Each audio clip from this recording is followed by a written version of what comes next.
বিসমিল্লাহির রহমানির রহিম। আসসালামু আলাইকুম। এটা হলো সুস্বাদু বেগুন খাসি। আর এই বেগুন খাসিটা আমি কী করে রান্না করলাম আপনাদের সাথে শেয়ার করব। আপনারা আমার ফুল ভিডিওটা দেখতে থাকুন না টেনে। তো এটা দেখতে যেমন লোভনীয় হয়েছে, খেতেও খুব সুস্বাদু। আপনারা গরম গরম ভাতের সাথে পরিবেশন করতে পারেন এরকম সুস্বাদু বেগুন খাসি।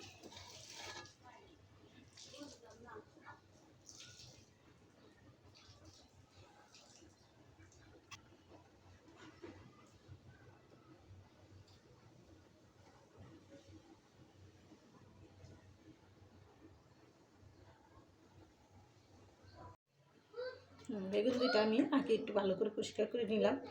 আর বেগুন খাসি করার জন্য একটু বড় সাইজের মোটা সাইজের বেগুনটা নিতে হবে, একদম পুরো সেই বেগুনটা নিতে হবে। আর এটার আমি একটু ফালা করে নিব। খাসি তো খাসি বলে, খাসির মতোই করতে হবে, বড় বড় সাইজ।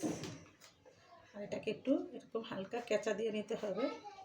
অনেকেই রান্না করে খায়, ফরিদপুরের মানুষের তো এটা প্রধান পছন্দের। শীতের দিনে এটা একটা পছন্দের খাবার। এরকম করে কেঁচা কেঁচা করে নিব। দেখেন বেগুনের কালারটা দেখেন, একদম সাদা ফকফকে। এরকম করে সব পুরোটা বেগুন কেটে নিব।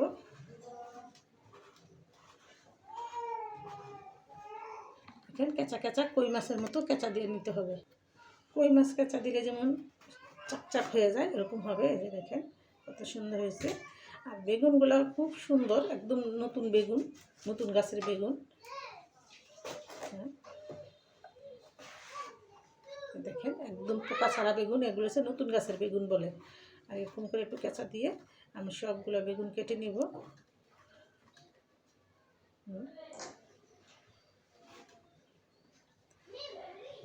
এই সাইজ করে সবগুলো কেটে নিব। আমি এটাতে একটু হলুদের ফাঁকি আর একটু লবণ মেখে নিব। মেখে আমি 2 মিনিটের জন্য রেখে দেব। একদম এরকম করে শরীরের সাথে একটু নিয়ে হলুদটা ভালো করে মেখে দিবেন। আমার হলুদটা মাখা হয়ে গেছে, আমি এখন ভেজে নিব।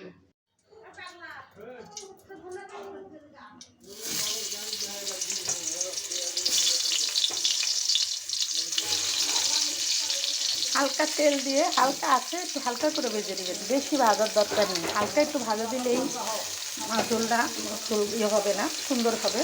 তার জন্য আমি একসাথেই কড়াইটা আমার বড় একসাথে দিয়ে দিলাম। বেগুনটা আমি একটু ঢেকে দিব, হালকা আছে ভাজা হতে থাক। আমি মশলা উপকরণগুলো নিয়ে নিব। এখানে আমার কাঁচামরিচ বাটা, টমেটো সস, পেঁয়াজ কুচি, কাঁচামরিচ, হলুদের ফাঁকি আমি এটা একটু একটু করে নিয়ে নিব।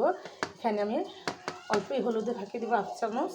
এখানে 3 টেবিল চামচ কাঁচামরিচ বাটা আছে, আদা রসুন বাটা আছে একসাথে। আর এখানে টমেটোর সস আছে, এখান থেকে 3 চামচ টমেটো সসটা নিয়ে নেব। এটার সাথে শুকনো মরিচের ফাঁকিও আছে, সেটা নিয়ে নিলাম। দিয়ে দেবো স্বাদ মতো লবণ। আর বেশি মশলা লাগবে না। আর লাগবে পেঁয়াজ কুচি, এটা দিয়ে আমি রান্নাটা করবো। আমি এখানে চিংড়ি মাছটা ভাইজা রাখছি, শুটকিটা, এটা আমার লাগবে পরে। এখানে ধনেপাতা আছে। আর সবগুলো উপকরণ আপনাদের সাথে শেয়ার করলাম, এটা দেখতে থাকুন। এদিকে আমার বেগুনটা হালকা ভাজা হয়ে গেছে, আমি এখন উল্টিয়ে দিব। দেখেন এটাকে একটু হালকা লাল লাল হলেই হবে, বেশি কড়া বাছতে হবে না। আর একটু ঢেকে দিব। বেগুনটা আমার দুনো পিঠ ভাজা হয়ে গেছে, আমি এখন নামিয়ে নিব।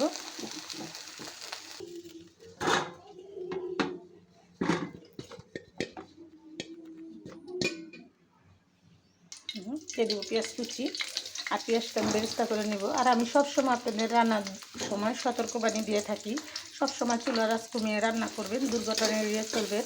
বেঁচে যাবে হাজার হাজার জীবন, বেঁচে যাবে লাখ লাখ টাকা। আমার এই সতর্কবাণী মেনে চলবেন, দুর্ঘটনা থেকে বেঁচে যাবেন। হ্যাঁ, আমার এই পেঁয়াজটা বেরেস্তা করে আমি ইয়ে করবো। পেঁয়াজটা বেরেস্তা করতে আমার একটু সময় লাগবে, ফিরবো।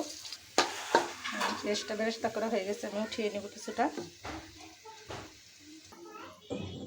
এখানে চিংড়ি শুটকিটা ভাজার সাথে আমি রেখে দিলাম। এখানে আমি সবগুলো উপকরণ দিয়ে দিলাম।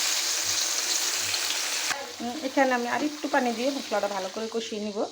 আমি মশলার পানিটা দিয়ে মশলাটা কষাইছি, কিন্তু হয়নি, আর একটু পানি দিয়ে ভালো করে কষিয়ে নেব। মশলাটা কষা হয়ে গেছে, এখন এক এক করে বেগুনগুলো আমি দিয়ে দেবো এখানে।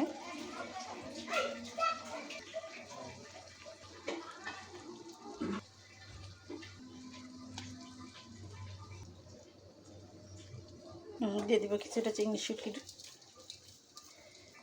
দিয়ে দেবো কিছুটা ধনে পাতা, আর দিয়ে দেবো কিছুটা পেঁয়াজ বেরেস্তা। আর কি মশলা দিয়ে কীভাবে রান্নাটা করলাম আপনাদের সাথে ফুল ভিডিওটা শেয়ার করলাম। আপনারা এরকম সুস্বাদু রান্না করে খাবেন। বেগুন দিয়ে বেগুন খাসি।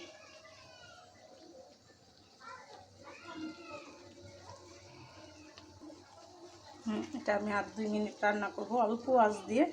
ফিরে আসবো 2 মিনিট পর। ফিরে আসলাম 2 মিনিট পর। দেখেন আমার রান্নাটা কত সুন্দর হয়েছে। আর এই রান্নাটা করতে আমি কী মশলা উপকরণ দিলাম, কীভাবে রান্নাটা করলাম আপনাদের সাথে ফুল ভিডিওটা শেয়ার করলাম। আপনারা আমার ভিডিওটা না টেনে এরকম দেখে রান্না করে খাবেন। দেখেন কত সুন্দর হয়েছে, একদম গলে গেছে বেগুনগুলা।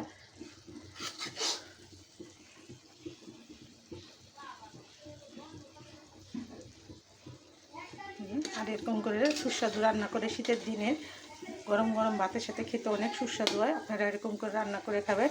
আর ভিডিওটা বড় না করে এখানে রেখে দিলাম। আসসালামু আলাইকুম।